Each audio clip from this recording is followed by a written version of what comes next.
Vamos, sería un ejemplo de este tipo de nomenclatura. ¿Ok?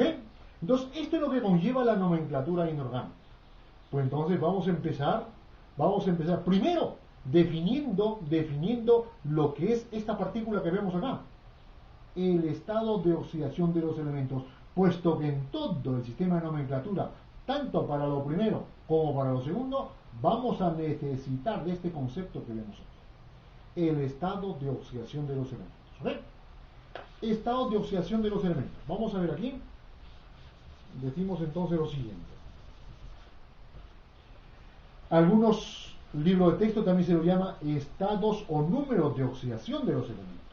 Estados o números de oxidación de los elementos. ¿Ok? Pues sería algo entonces sinónimos eso. Estado o números de oxidación de los elementos. Estado o número de oxidación.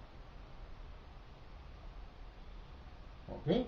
Para entender lo que es un estado o número de oxidación, nosotros tenemos que analizar.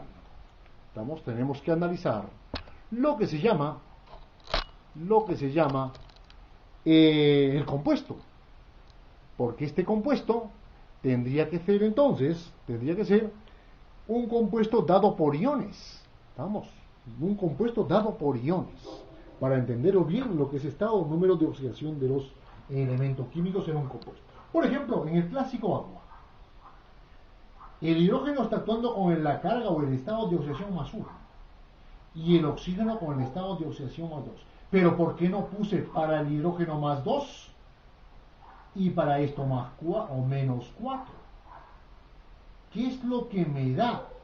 ¿Qué es lo que me da de que yo asigne estos valores para estos casos y no estos valores para el mismo compuesto? ¿Vamos? Es que nosotros tenemos que regirnos a unas normas, a unas reglas, ¿ok?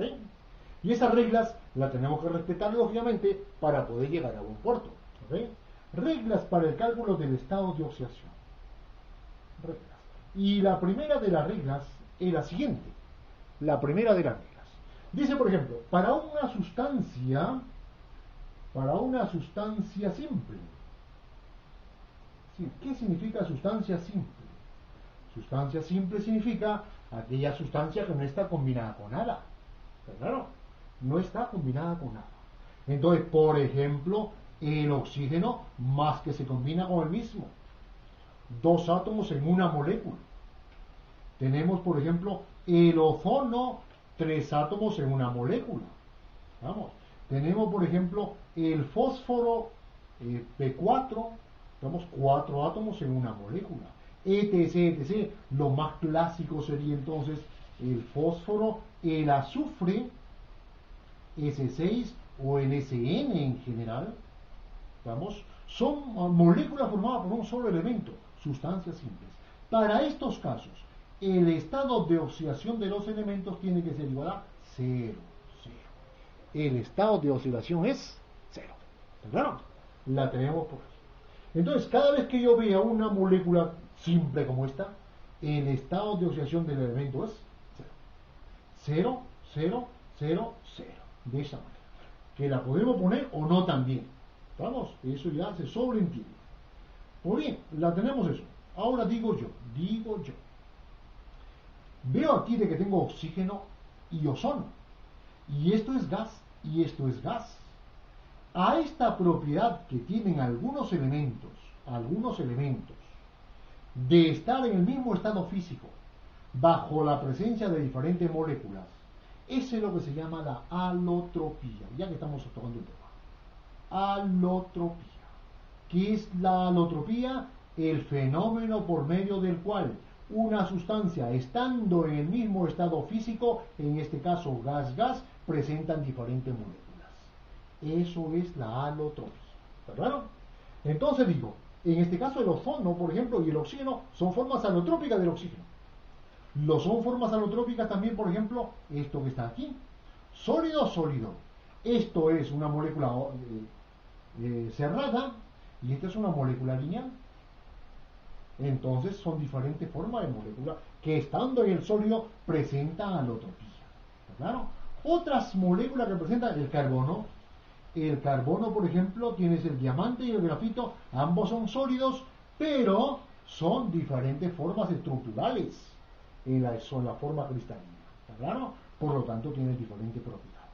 ¿Ok? Esa es la holotropía. Muy bien, vale, dos.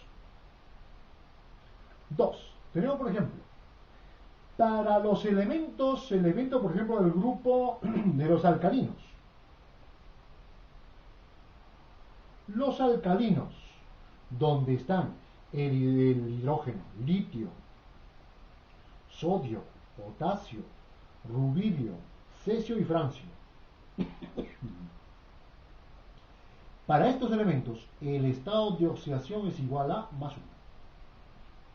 O sea, que si yo tengo un compuesto, por ejemplo, el Na2O, óxido de sodio, tácitamente ya, el sodio está con más 1.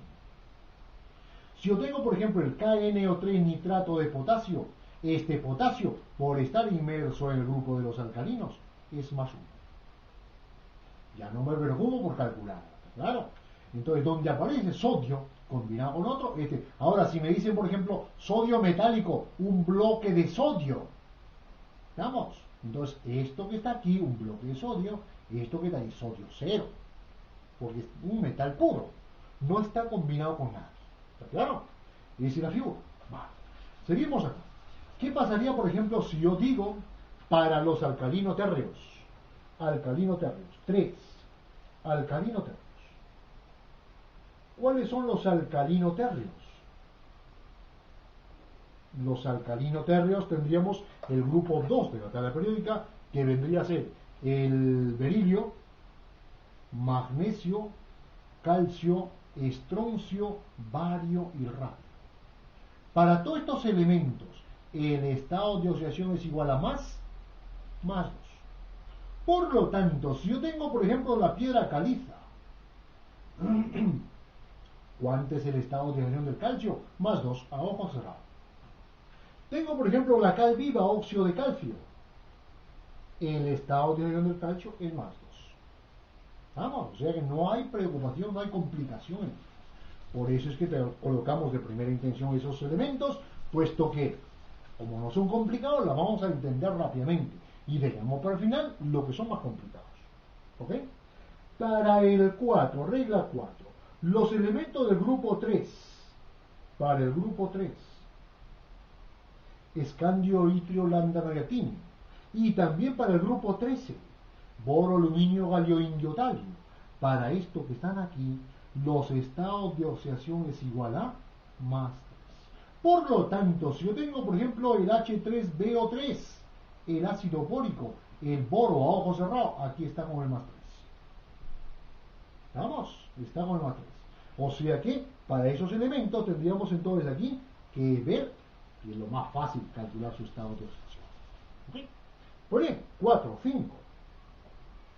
Si yo tengo por ejemplo, ¿qué? Si yo tengo, por ejemplo, el hidrógeno generalmente es más 1. Generalmente más 1. Pero alguna regla que tiene las excepciones. Y eso de las excepciones significa poner entonces, excepto, cuando el hidrógeno se une con metales.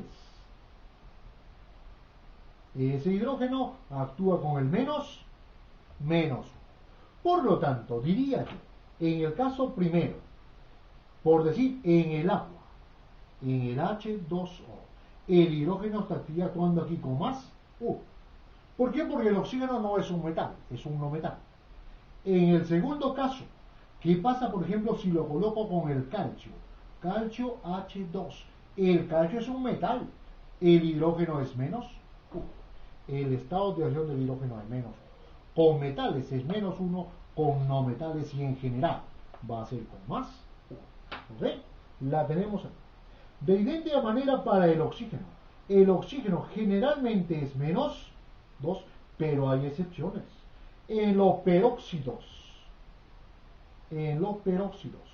donde la molécula clave para hacer un peróxido o el grupo funcional para que sea un peróxido es esta molécula, O2, y esto con carga menos 2, eso significa un peróxido. Todo compuesto que aparezca esta estructura será endoperóxido. El H